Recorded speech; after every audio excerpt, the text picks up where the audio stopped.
Bom dia, igreja. Feliz sábado a todos. Mais uma vez, sejam bem-vindos a esta casa, que é a casa de oração de todos os povos. Sejam bem-vindos a mais um culto da série Conectados. Agora quero falar aqui com você que está em casa.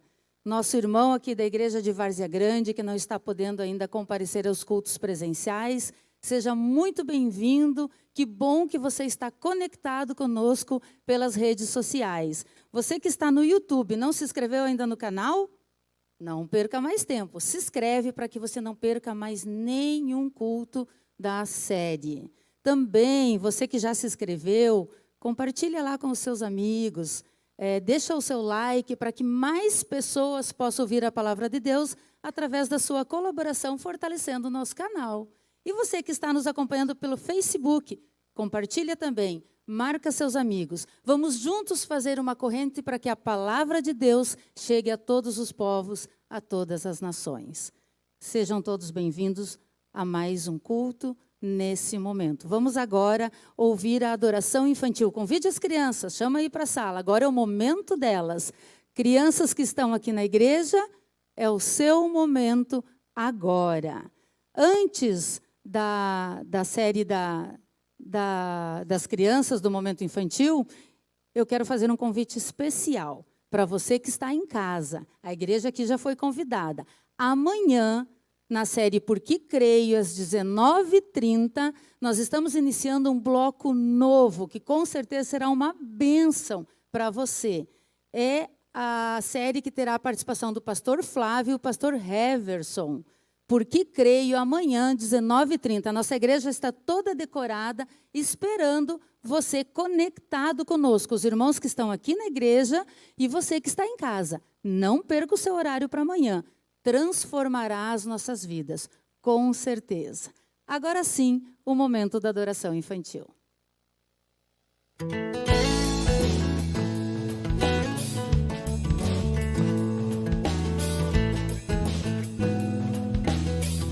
Olá, crianças! A história de hoje se chama Um Novo Discípulo.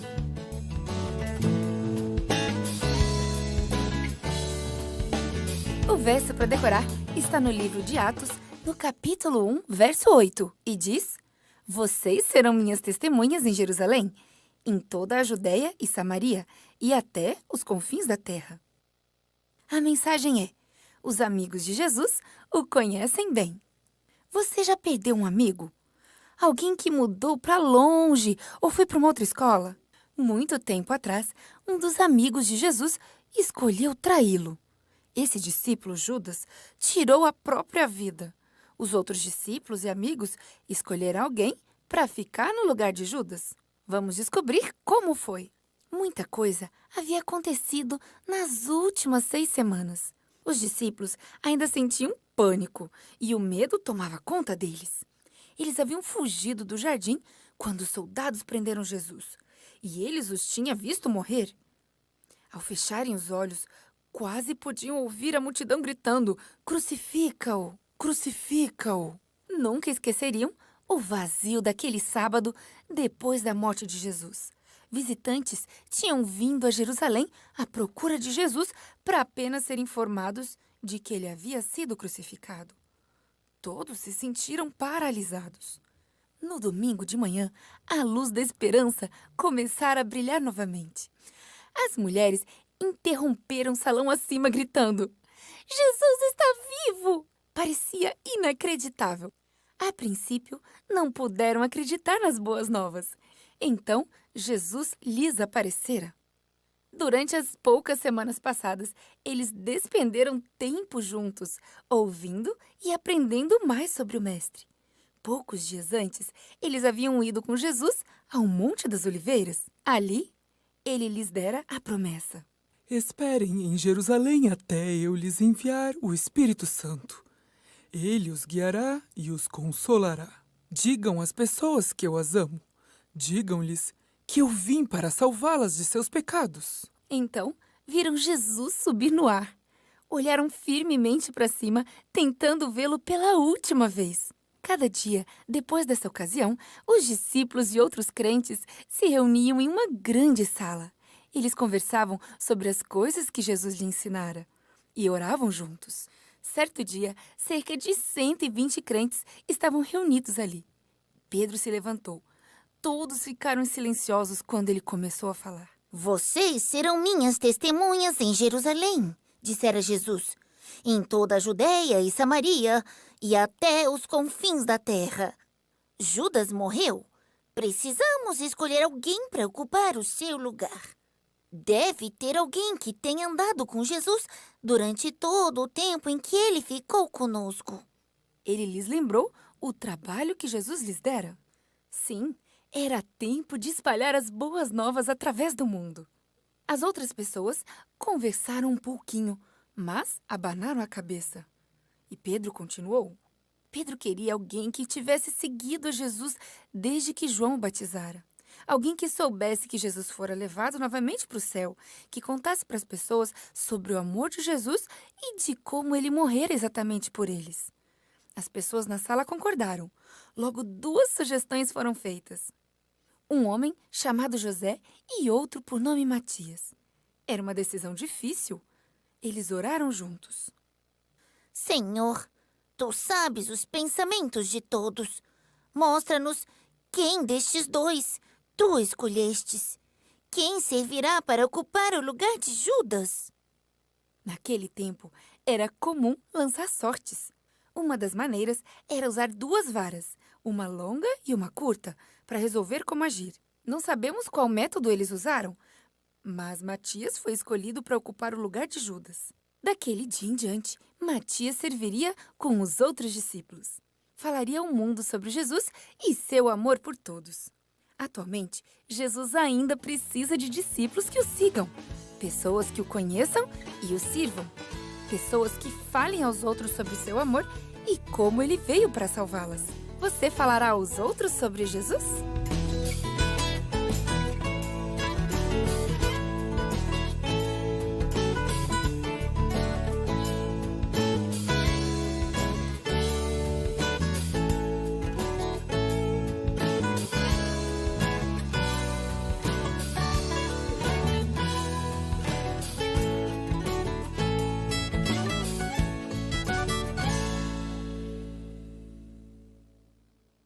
Bom dia, feliz sábado a todos vocês que estão aqui na igreja e a você também que está em casa nos assistindo. Este é um momento muito especial que nós temos, que é o momento de nós orarmos ao nosso Deus.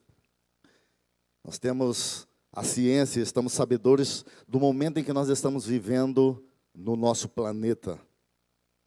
Então a oração é muito importante para que nós possamos continuar trilhando a nossa caminhada rumo à Canaã Celestial. E hoje chegou até nós 2 pedidos especiais. Sabemos que temos muitos pedidos, muitas coisas acontecendo, mas chegou até nós 2 que nós queremos destacar neste momento. Queremos pedir oração em favor da Regina, que é a cunhada da nossa irmã Janil. Ela está muito grave, foi abatida, acometido por essa doença, coronavírus. E ela vem pedindo oração pela Regina. Outro pedido especial também esta semana, a família Baracate perdeu 3 dos seus entes queridos, quase um seguida do outro. Então também vamos orar por esta família, essa família tradicional e muito importante para a sociedade varziagrandense e muito importante para a nossa igreja também, porque aqueles que não sabem, um dos componentes da família Baracate, ela cedeu, a primeira sede da igreja adventista foi feita lá na casa de uma dessas pessoas. Então, eles fazem parte da história da nossa comunidade adventista varziagrandense, ok? Então, nós vamos orar neste momento e pedir a oração em prol de todas essas pessoas. Aqueles que vocês fechem os olhos e aqueles que estão em casa também, vamos inclinar a cabeça para nós falarmos com o nosso Deus. Grandioso Deus e amorável Pai, estamos aqui neste momento, primeiramente para lhe agradecer pela vida que nos concede. Lhe agradecer também porque nós estamos aqui nesta hora na Tua casa de adoração. Temos também pessoas que não puderam vir aqui à Tua igreja, mas estão em casa assistindo com todo o seu coração também. Neste momento nós queremos colocar todas as famílias em tuas mãos. Estamos passando por momentos difíceis, mas nós temos a certeza que o Senhor é o nosso Pai. E o Senhor está junto de cada um dos seus filhos neste momento. Queremos colocar a Regina também nesta hora em tuas mãos. Que a tua mão poderosa esteja sobre ela e ela seja restaurada em teu nome. Colocamos também a família Baracata em tuas mãos. Que o Senhor possa confortar e consolar a cada um dos seus membros da família. Esteja com o seu povo aqui, da nossa igreja central de Várzea Grande. Que o Senhor venha, através do teu Santo Espírito, habitar em cada coração dos teus filhos. É o que nós te pedimos e agradecemos em nome do teu Filho amado Jesus. Amém.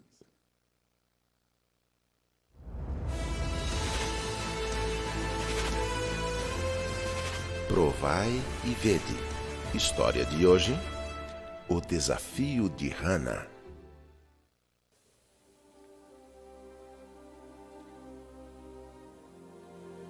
Senhor, eu estou sozinha com os meus filhos. Preciso de ajuda espiritual. Me ajude, Senhor, a encontrar o teu caminho.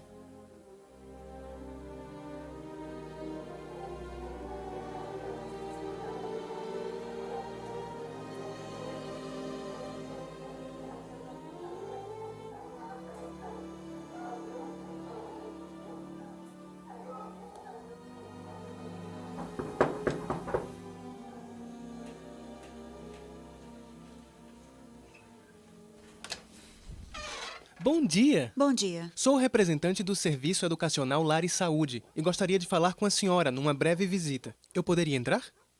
Um momento. Pode entrar. Que linda família a senhora tem. Qual o nome dos seus filhos? O mais velho se chama Gabriel e o mais novo que está brincando é o Alejandro. E eu estou esperando outro bebê e estou grávida. Meus parabéns. Por favor, sente-se.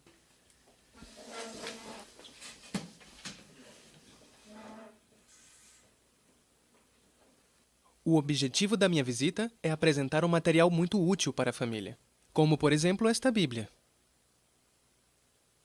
Completamente ilustrada, com pinturas de artistas famosos, contando a história de Jesus.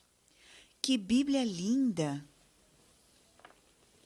Que pinturas maravilhosas! São iguais às que minha avó me mostrava na antiga Tchecoslováquia. Você pertence a que igreja? Eu sou adventista do 7º dia. Vou à igreja no sábado. Verdade? A minha avó também ia na igreja aos sábados no país dela. Ontem eu fiz uma oração, pedindo a Deus que me ajudasse a encontrar uma igreja. Que coincidência, né?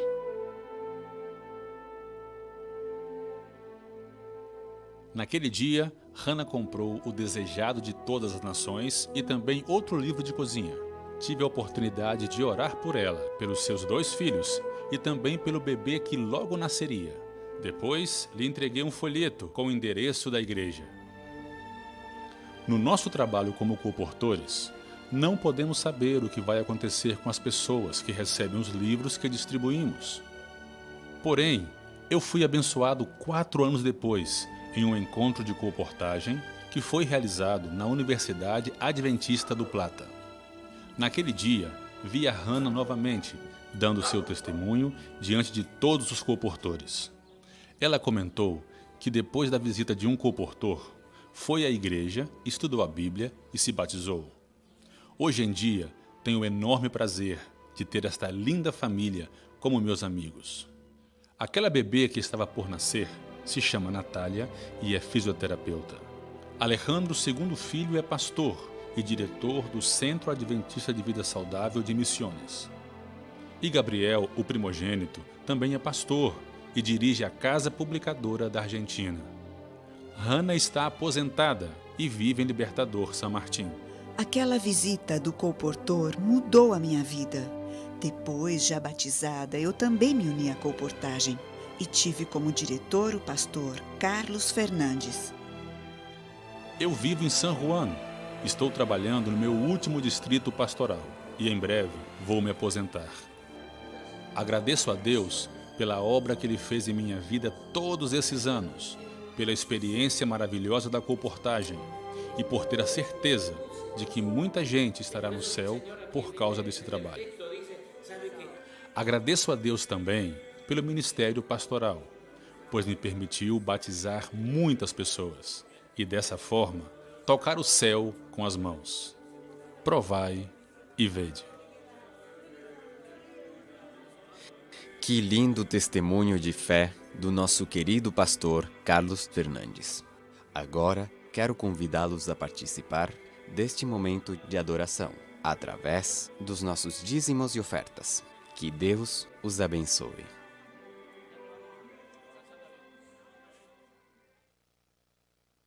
Você poderá depositar os dízimos e as ofertas logo ao término do nosso culto ali na saída. Tem o local já preparado para isso. Agora quero falar mais um pouquinho com você que está em casa, fazer um convite especial. Eu já fiz aqui para a igreja, agora é para você que está nos assistindo pelas redes sociais. A igreja está aberta todos os sábados, das 8 às 10 da manhã, para que você possa trazer a sua contribuição para a nossa campanha de alimentos. Não deixe nenhuma família passar necessidade, você pode colaborar. Também quero fazer o convite especial para o nosso projeto Desafio de Amar.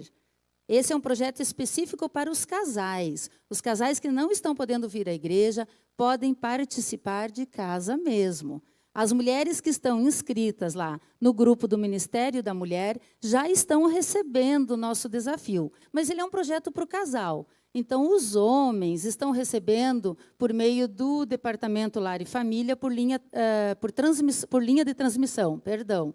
Então, participe. Convide a sua esposa, convide o seu esposo e não fique fora desse projeto, porque ele veio para fortalecer ainda mais o seu casamento. Deus deve estar presente em todos os momentos da nossa vida. E começa pela nossa união com o nosso esposo, com a nossa esposa. Nesse momento, teremos agora o momento musical com a Ruth Teodora.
Nosso Salvador,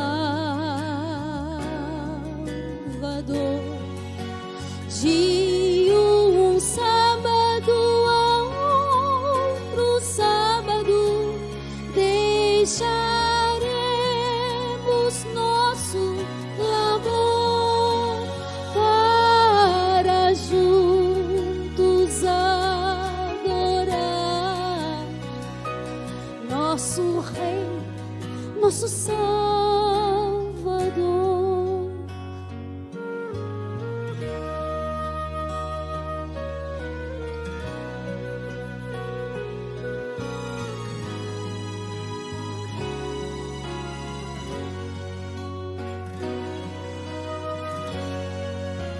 plantaremos nossas vinhas, plantaremos nosso jardim, viveremos em família para sempre ali. Haverá ali surpresas, quase tudo novo então, mas ao nosso Deus eterno, nossa eterna adoração, de um sábado a outro sábado, deixaremos nosso labor para juntos adorar nosso Salvador. De um sábado a outro sábado, deixaremos nosso amor para juntos adorar nosso Rei, nosso Salvador, para juntos adorar nosso Rei, nosso Salvador.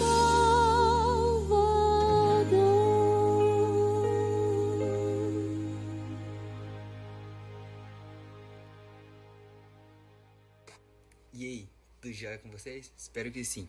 Tô passando para dizer que em João 19:17 diz o seguinte: tomaram ele, pois, a Jesus, e ele próprio, carregando a sua cruz, saiu para o lugar chamado Calvário, Gólgota em hebraico.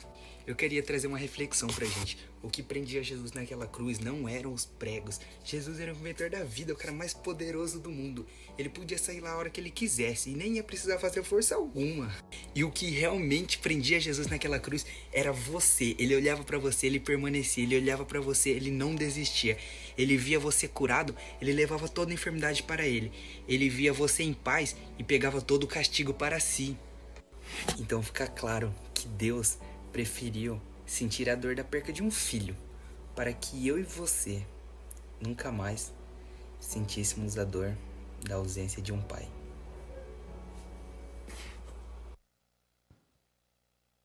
Bom dia, feliz sábado a todos. Sejam bem-vindos os que estão aqui presentes e você que está nos assistindo pela internet, seja também muito bem-vindo. Quero agradecer dois grupos de pessoas. Primeiro, os que estão aqui presentes e os que estão assistindo, muito obrigado pela sua audiência, pela sua presença. Quero agradecer o pastor Ed Carlos, que me ajudou com a construção desse sermão. Ele disse que iria assistir. Ele é pastor ali do Bosque da Saúde. E também os meus alunos do terceiro ano do ensino médio. A gente está estudando Apocalipse com eles. Ontem a gente teve um lindo estudo sobre o Armagedon. Eu saí até com dor de cabeça depois daquele estudo. E aí eu falei, olha, amanhã eu vou pregar também sobre Apocalipse. Se vocês quiserem assistir, fiquem à vontade. Não sei se tem alguém deles assistindo, mas se tiver, muito obrigado. Hoje nós vamos estudar sobre Apocalipse capítulo 5. E Apocalipse capítulo 5 é um dos textos mais bonitos do livro do Apocalipse e é um dos mais fáceis de ser entendido. O que está acontecendo aqui no capítulo 5 de Apocalipse é muito fácil de você captar. Mas existem tantos detalhes, tantas riquezas nesse texto que a gente pode passar horas estudando aqui. Eu vou tentar responder algumas perguntas sobre esse texto para fazer um resumo do que ele está falando. Então, eu vou tentar não abordar o texto inteiro, mas vou tentar abordar algumas partes. Então, Apocalipse capítulo 5, nós vamos ler do verso 1 até o verso 10. Você pode me acompanhar aqui na tela, que vai aparecer para você. A versão que vai estar aparecendo aqui para você é a nova versão internacional. Então, você pode me acompanhar pela tela. Apocalipse 5, verso 1. Mas antes de ler, vamos fazer mais uma oração. Querido Deus, muito obrigado, Senhor, porque o Senhor nos trouxe mais um sábado aqui à Tua casa. Obrigado porque, embora o mundo esteja ruindo, o Senhor tem nos mantido em segurança, o Senhor ainda tem nos sustentado.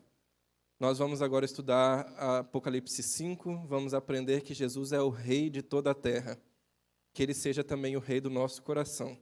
É o que nós pedimos em nome de Jesus. Amém. Apocalipse 5, verso 1 diz assim: Então vi na mão direita daquele que está sentado no trono um livro em forma de rolo, escrito de ambos os lados e selado com 7 selos. Vi um anjo poderoso proclamando em alta voz: Quem é digno de romper os selos e de abrir o livro? Mas não havia ninguém, nem no céu, nem na terra, nem debaixo da terra, que podia abrir o livro ou sequer olhar para ele. Eu chorava muito, porque não se encontrou ninguém que fosse digno de abrir o livro e de olhar para ele. Então um dos anciãos me disse: Não chore, eis que o leão da tribo de Judá, a raiz de Davi, venceu para abrir o livro e os seus 7 selos. Então vi um cordeiro que parecia ter estado morto, de pé no centro do trono, cercado pelos 4 seres viventes e pelos anciãos. Ele tinha 7 chifres e 7 olhos, que são os 7 Espíritos de Deus enviados por toda a terra. Ele se aproximou e recebeu o livro da mão direita daquele que estava sentado no trono. Ao recebê-lo, os 4 seres viventes e os 24 anciãos prostraram-se diante do cordeiro. Cada um deles tinha uma harpa e taças de ouro cheias de incenso, que são as orações dos santos. E eles cantavam um cântico novo: Tu és digno de receber o livro e de abrir os seus selos, pois foste morto, e com teu sangue compraste para Deus de toda tribo, homens de toda tribo, língua, povo e nação. Tu os constituíste reino e sacerdotes para o nosso Deus, e eles reinarão sobre a terra. Muito bem. Fazendo um resumo aqui dessa visão que João teve, em Apocalipse capítulo 4, João vê a sala do trono. Ele vê a sala do trono de Deus, onde Deus está, as pessoas, os seres, aliás, que estão ali ao seu redor, os móveis ali presentes na sala do trono. E aí, então, começa o capítulo 5, em que João vê, ao lado de Deus no trono, um livro. Esse livro estava selado com 7 selos e escrito de ambos os lados. A gente vai entender melhor daqui a pouco. E aí alguém perguntou: mas quem que é digno de abrir esse livro e de desatar esses selos? E não havia ninguém que fosse capaz de abrir. E aí João começou a chorar. Ninguém vai abrir esse livro? Ninguém vai desatar esses selos? João começou a chorar. E aí alguém foi e tocou no ombro de João e falou assim: João, não chora, porque o leão da tribo de Judá, a raiz de Davi, venceu, e ele vai abrir o livro e desatar os seus selos. E aí João se vira para ver quem que é esse tal de leão da tribo de Judá, e quando ele se vira para ver, ele vê um cordeiro, como tendo sido morto. Esse cordeiro tinha 7 chifres e 7 olhos, que são os 7 Espíritos de Deus enviados por toda a terra. O cordeiro pega o livro, e aí, quando ele pega o livro, os 4 seres viventes, que são os seres que estão ao redor do trono, e os 24 anciãos, que também estão ao redor do trono, eles se ajoelham e começam a louvar. E aí começa uma progressão de louvor, né? Começa com os 24 anciãos e os 4 seres viventes, depois passa para os 24 anciãos, os 4 seres viventes, e todos os anjos do céu, que a Bíblia fala aqui em Apocalipse, que é de milhares e milhares e milhões de bilhões, e depois passa por um louvor que é de todo o universo. Ele fala que todo ser que existe no universo dobra o seu joelho e louva não só o Cordeiro, mas também aquele que está assentado no trono. Muito bem, nós vamos tentar responder algumas perguntas. Mas a primeira pergunta, que vai ser a que vai conduzir o nosso sermão de hoje, é: por que João chorou? Essa é a pergunta. Por que João chorou? Por que ninguém era capaz de abrir o livro e aí João começou a chorar? Por que ele começou a chorar? É a pergunta que a gente vai tentar responder isso. E para a gente tentar responder isso, a gente vai tentar entender o que era isso que estava acontecendo no céu. O que João estava vendo ali no céu? Claramente ele estava no céu. O capítulo 4, verso 1 fala que ele subiu até o céu para ver essa cena. Então, o que era isso que estava acontecendo no céu? E para a gente entender o livro do Apocalipse, a gente precisa pegar as referências que o Apocalipse está fazendo. E existem muitas referências aqui. Como eu disse, isso aqui é uma visão da sala do trono de Deus. E Apocalipse ele vai se referir a todas as visões da sala do trono de Deus, todas as anteriores.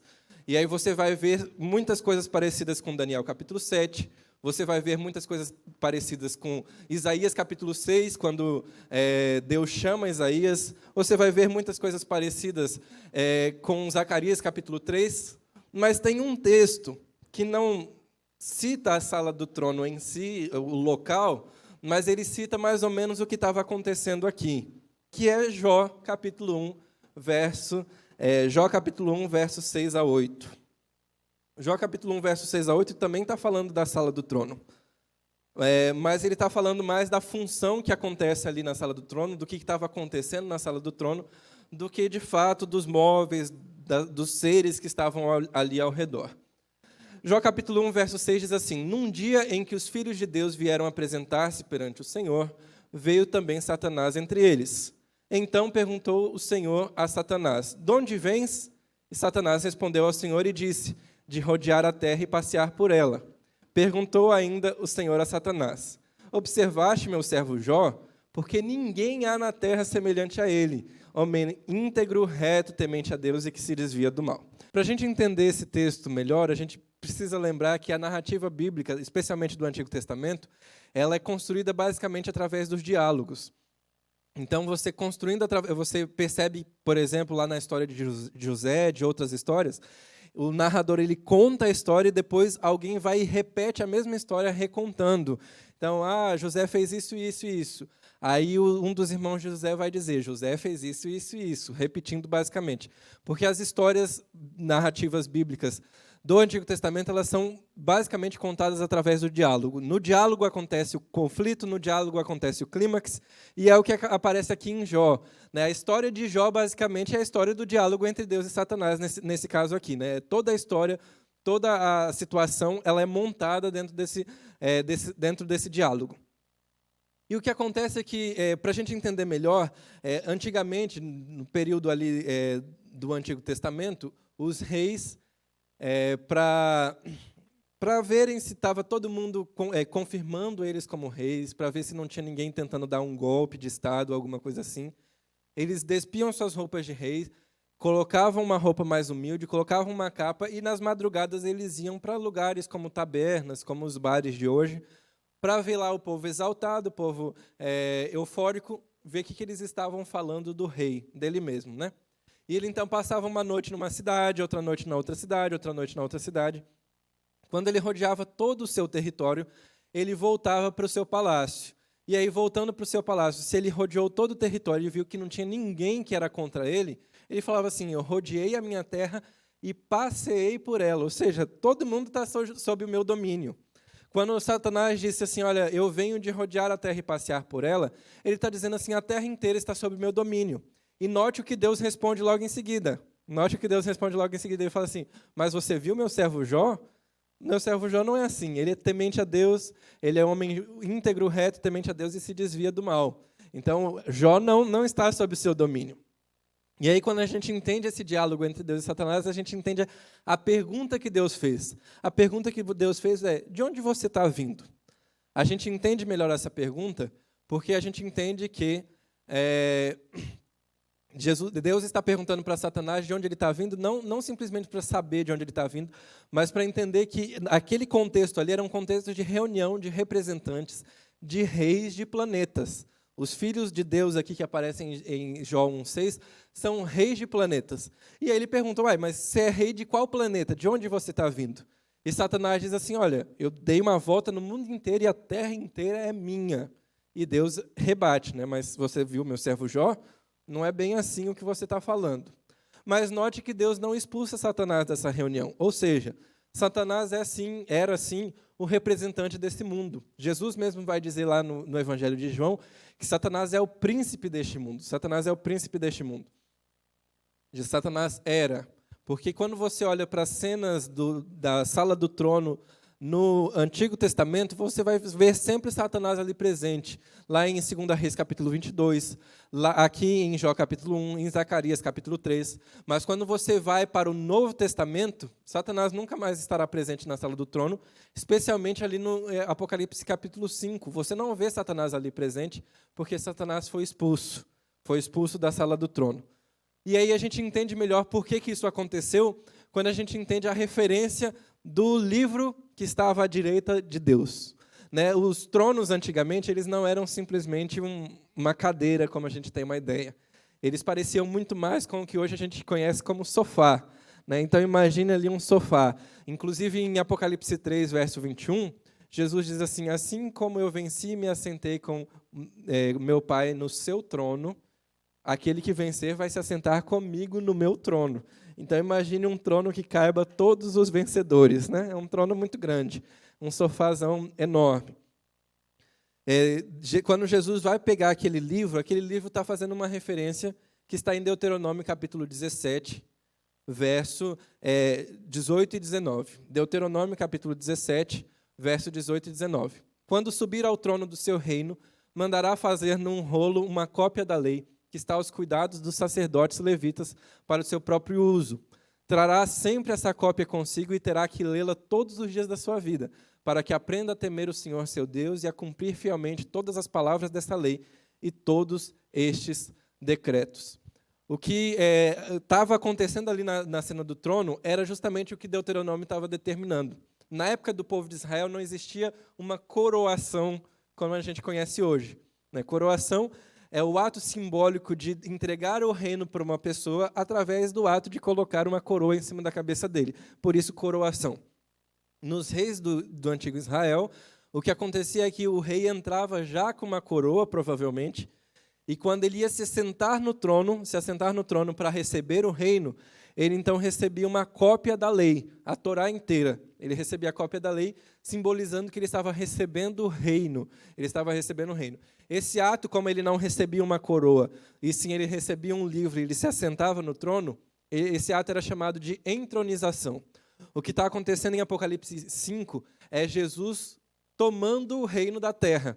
Não tomando no sentido de golpe, mas assumindo o reinado que lhe é legítimo por direito, né? Que ele é legítimo. Então, Jesus está ali no momento de entronização. E aí a gente entende melhor porque João estava chorando.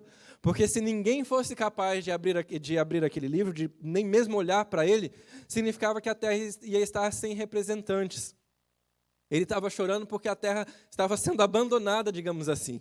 E a gente entende ainda um pouco melhor quando a gente para analisar ainda mais esse rolo, porque existem algumas características desse rolo que nos destacam alguns detalhes importantes. Apocalipse 5, verso 1, diz que ele era um rolo escrito de ambos os lados e selado com 7 selos. O final ali do verso diz isso. Então, era um rolo escrito de ambos os lados e selados por 7 selos. Antigamente, os livros não eram no estilo que nós temos hoje, que é assim, né, uma página em cima da outra. Eles eram uma folha muito grande que era enrolada. E o lado de dentro era o lado que era escrito. O lado de fora era só uma capa, né? Igual a gente tem esse daqui, você não tem nada escrito do lado de fora, a não ser o título. Bem, é mais ou menos assim que acontecia antigamente. Né? Os rolos antigos eles eram escritos do lado de dentro, do lado de fora não tinha nada, não existia nada ali do lado de fora. Só que esse texto fala que o rolo era escrito do lado de dentro e do lado de fora. Na época existia um documento que também era assim, era chamado de documento duplo. Ele tinha um texto do lado de dentro e outro texto do lado de fora. Hoje em dia existem alguns livros que de um lado é um livro e do outro você vira um outro livro. É mais ou menos assim, são 2 textos diferentes, só que na época, quando você não tinha o livro nessa forma, você tinha um texto escrito do lado de dentro e um texto escrito do lado de fora. Então, ele está falando aqui para a gente que é um documento duplo. É um documento duplo. Existem 2 coisas aqui escritas. E aí a gente vai para o Antigo Testamento e a gente percebe que existem 2 textos que foram escritos do lado de dentro e do lado de fora. E esses 2 textos, o primeiro está em Êxodo 32:15, que é a lei de Deus, os 10 mandamentos. Ele usa exatamente a mesma expressão que está no texto bíblico, que foi escrito de ambos os lados. Fala dos 10 mandamentos, foi escrito de ambos os lados. O segundo é Ezequiel capítulo 2, verso 9 e 10, que fala que o texto das profecias foram escritos de ambos os lados. Então, a lei e as profecias, esse texto está se referindo à lei e às profecias, né? A lei e as profecias estão sendo referidas. Mas eu vou tentar aprofundar um pouco melhor. Você provavelmente se lembra de um texto que foi selado na Bíblia, um livro que foi selado na Bíblia, que é o livro de Daniel, como alguns responderam aqui para mim. O livro de Daniel foi um livro que foi selado na Bíblia, e então está se referindo também às profecias de Daniel. E como eu disse lá em Deuteronômio 17, a lei inteira era entregue para o rei. Então esse livro também estava se referindo à lei inteira. A gente chama essa lei inteira de aliança. E a aliança quer dizer o relacionamento de Deus com o seu povo.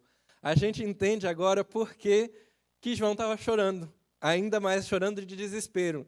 Porque não haveria, se ninguém fosse capaz de abrir aquele livro, não haveria mais relacionamento de Deus com o seu povo. Não haveria mais o relacionamento de Deus com a humanidade. E não haveria mais aliança, então estaríamos para sempre perdidos. João estava chorando também, porque, como eu disse, esse livro se referia também às profecias, era um documento duplo. Ele estava chorando porque as profecias elas indicavam coisas que iriam acontecer da época do profeta até o fim dos tempos. Mas se ninguém fosse capaz de abrir aquele livro, quer dizer que as profecias não iriam se cumprir. Quer dizer que a história humana não iria continuar. Quer dizer que o mundo iria acabar ali. É por isso que João estava chorando, porque tudo estava se desfazendo se ninguém fosse capaz de abrir o livro. Só que quando João começa a chorar, alguém toca no ombro dele e fala assim: João, não chora, porque o leão da tribo de Judá, a raiz de Davi, venceu para abrir os livros e lhe desatar os selos. E aí você conhece o texto que a gente já leu. João vai procurar esse tal de leão da tribo de Judá e ele vê o quê? Um cordeiro. O Apocalipse usa muito isso de... imagine uma moeda. A moeda tem a cara e a coroa. Quando ele ouve alguma coisa, é como se ele estivesse percebendo os detalhes da cara. Mas quando ele se vira para ver essa mesma coisa, ele vê a coroa. É totalmente diferente, mas se refere à mesma coisa. Então, numa moeda você tem a cara e a coroa. A cara é totalmente diferente da coroa, só que é a mesma moeda. Da mesma forma, João ouve falar de um leão, mas quando ele se vira para olhar, ele vê um cordeiro como tendo sido morto. Totalmente diferente. Mas é a mesma pessoa, Jesus Cristo. Mas por que não o símbolo do leão toma o livro, e sim o símbolo do cordeiro toma o livro? Porque Apocalipse está nos dizendo que Jesus não é digno porque ele é super forte, o leão se refere ao animal que é o rei da selva e assim por diante. Não é por causa disso que Jesus tomou o livro. É porque ele se humilhou, porque ele foi humilde, foi obediente até a morte, e morte de cruz, como diz Filipenses 2. Jesus foi digno, em Apocalipse capítulo 5, o verso 10, diz que ele foi digno, pois foste morto, porque você morreu.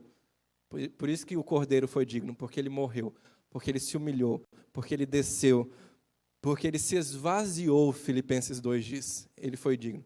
Às vezes a gente tenta conquistar as coisas pela nossa força, pela nossa potência, pelo nosso dinheiro, pela nossa capacidade. Mas Jesus mostrou que é possível se tornar o rei de toda a terra, se humilhando e se esvaziando, assumindo a forma de servo, sendo obediente até a morte. Então, a gente pode resumir até agora aqui por que João chorou, porque ele percebeu que não haveria mais relacionamento entre Deus e o seu povo, ele percebeu que não haveria mais um regente do planeta Terra, ele percebeu que a Terra não existiria mais história humana. Mas alguém falou assim, o cordeiro foi digno de abrir os selos. E aí ele percebeu que o cordeiro foi digno porque o cordeiro morreu. Mas o que acontece quando o cordeiro pega o livro? Acontecem duas coisas. A primeira coisa que acontece é o cumprimento de uma profecia que está em João capítulo 7, verso 39. A profecia está em João capítulo 7, verso 39, que diz assim: ele estava se referindo ao Espírito que mais tarde receberiam os que nele crescem. Até então, o Espírito ainda não tinha sido dado, pois Jesus ainda não fora glorificado. Então, as pessoas não tinham recebido o Espírito Santo ainda, porque Jesus não tinha sido glorificado de acordo com esse texto. Quando que Jesus foi glorificado? Atos 2, 32 e 33.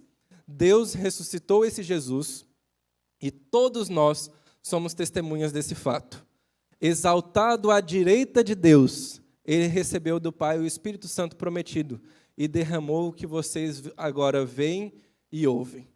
No dia do Pentecoste, Pedro falou o seguinte: Jesus morreu, ressuscitou, subiu ao céu, e quando ele foi exaltado à direita de Deus, lembre-se que Jesus tomou o livro em Apocalipse capítulo 5 da direita de Deus. Quando Jesus foi exaltado à direita de Deus, ele derramou o Espírito Santo. Olha o que diz Apocalipse 5, verso 6. Então vi um cordeiro que parecia ter estado morto de pé, no centro do trono, cercado pelos 4 seres viventes e pelos anciãos. Ele tinha 7 chifres e 7 olhos, que são 7 Espíritos de Deus, a totalidade do Espírito de Deus, enviados por toda a terra. Quando Jesus chega na sala do trono, ele morreu, ressuscitou, passou 40 dias aqui na terra, e ele então sobe ao céu. E mais 10 dias depois, ele chega na sala do trono.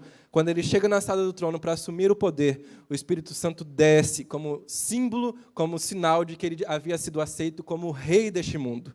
Satanás não mais é visto na sala do trono, porque Jesus é o rei de toda a terra. Jesus é o rei de toda a terra. E para garantir, e para mostrar para nós que ele é o rei de toda a terra, ele enviou o Espírito Santo. Mas não é somente isso que acontece. Os versos 9 e 10 de Apocalipse 5 diz assim: eles cantavam um cântico novo, dizendo: tu és digno de receber o livro e de abrir os seus selos, pois foste morto, e com teu sangue compraste para Deus homens de toda tribo, língua, povo e nação. E o verso 10: tu os constituíste reino e sacerdotes para o nosso Deus, e eles reinarão sobre a terra. Jesus tomou o reino da terra, ou se tornou o rei de toda a terra, e ele vai então e nos constitui reino e sacerdote. Ele nos constitui corregentes, reinantes junto com ele, né? Nós reinamos junto com ele em toda a terra. Ele nos constituiu reino e sacerdote para toda a terra. Vou recapitular tudo que a gente viu aqui agora para eu fazer uma aplicação muito grande na nossa vida. João começa a chorar porque ele percebe que a terra estava sendo abandonada.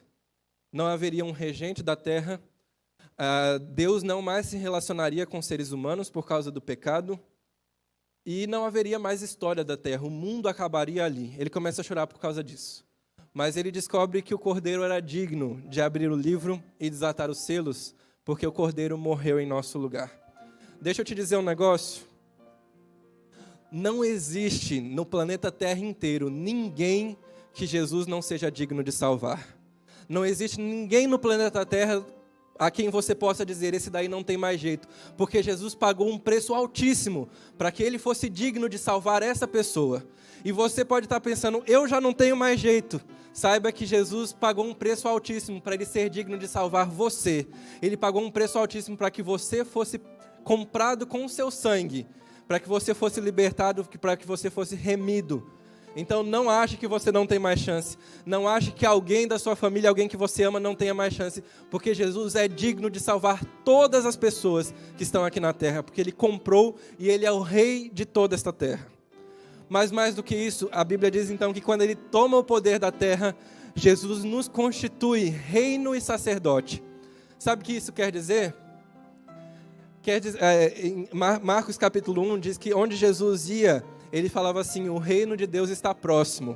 O reino de Deus está próximo. Arrependam-se, porque o reino de Deus está próximo. O mundo pertencia a Satanás, e à medida que Jesus andava, ele fazia avançar o reino de Deus. Quando Jesus diz assim: vocês são reino e sacerdotes, ele está dizendo assim: aonde vocês vão, vocês fazem avançar o reino de Deus. Se você vai na sua faculdade, você faz avançar o reino de Deus na sua faculdade. Se você vai no seu trabalho, você faz avançar o reino de Deus no seu trabalho. Se você vai até a sua própria casa, você faz avançar o reino de Deus até a sua casa. E sabe qual que era a função dos sacerdotes? A função dos sacerdotes era conectar Deus com seu povo e o povo com seu Deus. Aonde você vai, Jesus te constituiu reino e sacerdote. Você não apenas leva o reino de Deus até aquele lugar, mas você conecta as pessoas com quem você chega perto a Deus. E você conecta Deus com essas pessoas com as quais você chega perto. Nós estamos no período da missão Caleb, e o desafio para todos nós é que nós demos estudos bíblicos, que nós alcancemos pessoas para Jesus. Saiba que cada ligação que você faz, cada oração que você faz, cada estudo bíblico que você faz, você está fazendo avançar o reino de Deus. E você está conectando aquela pessoa a Deus e conectando Deus àquela pessoa, porque você foi constituído por Jesus Cristo, reino e sacerdote. Não acha que você não é capaz, que você não dá conta, porque Jesus pagou o preço alto para te dar o Espírito Santo e para te fazer reino e sacerdote. Aonde você vai, você faz avançar o reino de Deus. Aonde você vai, você conecta pessoas a Deus e Deus às pessoas. Nós vamos ouvir uma música agora, e enquanto nós escutamos a música, eu gostaria que você escolhesse na sua mente um nome de uma pessoa que você quer ver no céu. Escolha um nome de uma pessoa que você quer ver no céu. E o meu desafio é que enquanto você escuta essa música, você ore e fala assim: Senhor, eu sei que Jesus é digno de salvar essa pessoa que eu estou na minha mente agora. E que o Senhor me use para que o reino de Deus chegue até essa pessoa.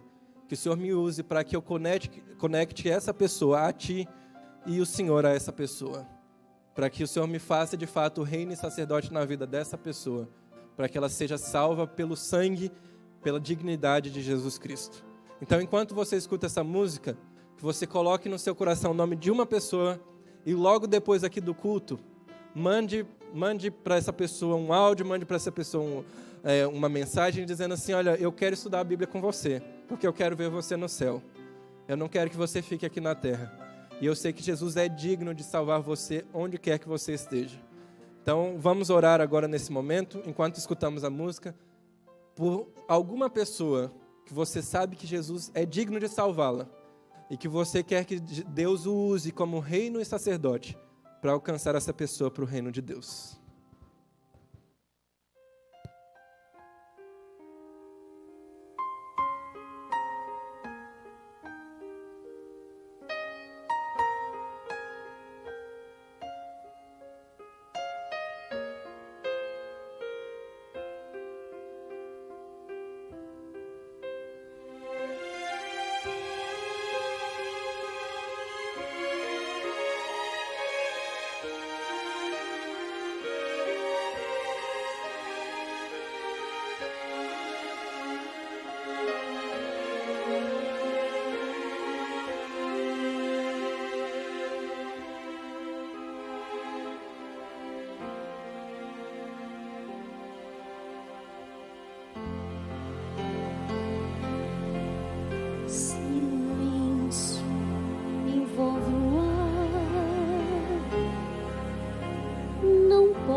Os anjos se ajoelham em louvor e adoração, e Jesus se aproximando, segura firme a minha mão. Minha angústia se findou dentro de mim, tudo é paz. Sua mão toca meu rosto e enxuga meu chorar. E Ele olha nos meus olhos e com emoção me diz: nunca mais irei chorar por meu filho que partiu. Nunca mais irei sofrer por amar até morrer. Minha angústia se findou, hoje eu sou bem mais feliz, pois eu tenho novamente o meu filho junto a mim. Ainda me lembro de outro filho que ao Éden não voltou, preferiu andar sozinho, meu amor não aceitou.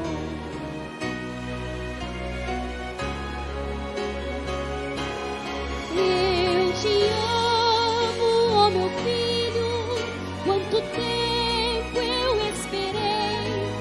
Lá no Éden eu chorava com saudades de você. Minha vida sem meu filho nunca mais se completou, mas agora finalmente nosso Éden retornou. Eu te amo, ó meu filho, quanto tempo eu esperei. Lá no Éden eu chorava com saudades de você. Minha vida sem meu filho nunca mais se completou, mas agora finalmente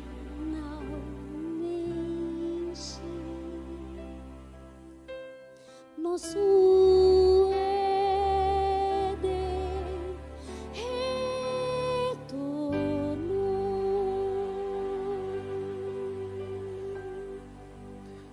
Jesus pagou o preço para que o Éden fosse retornado. Nós oramos por alguma pessoa que você escolheu aí no seu coração. E nós vamos orar aqui mais uma vez agora juntos, para que Deus nos use para conectar essas pessoas a Deus, para levarmos o reino de Deus até essas pessoas. Feche os seus olhos e vamos orar. Querido Pai, obrigado porque no momento em que o mundo já não tinha mais solução, em que não haveria mais história, mais relacionamento de nós para contigo, Jesus foi digno de abrir o livro e desatar os selos. Jesus restabeleceu nosso relacionamento contigo. Jesus morreu na cruz para nos salvar e nos comprou e nos constituiu reino e sacerdotes. Nós colocamos diante do Senhor agora um nome, nós colocamos diante do Senhor agora uma pessoa que nós queremos ver no céu.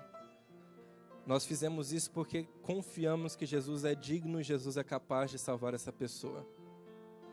Mas que o Senhor nos use, como Jesus nos constituiu reino e sacerdote, que o Senhor nos use para levar o teu reino até essa pessoa. Nos ajude a conectar essa pessoa a ti. É o que nós pedimos em nome de Jesus. Amém. Amém. Quero convidá-los mais uma vez para estar conectados conosco amanhã, às 19h30, na série Por que Creio. Felizes são aqueles que ouvem a palavra de Deus e as guardam. Fiquem na paz do Senhor, fiquem com Deus. Amém.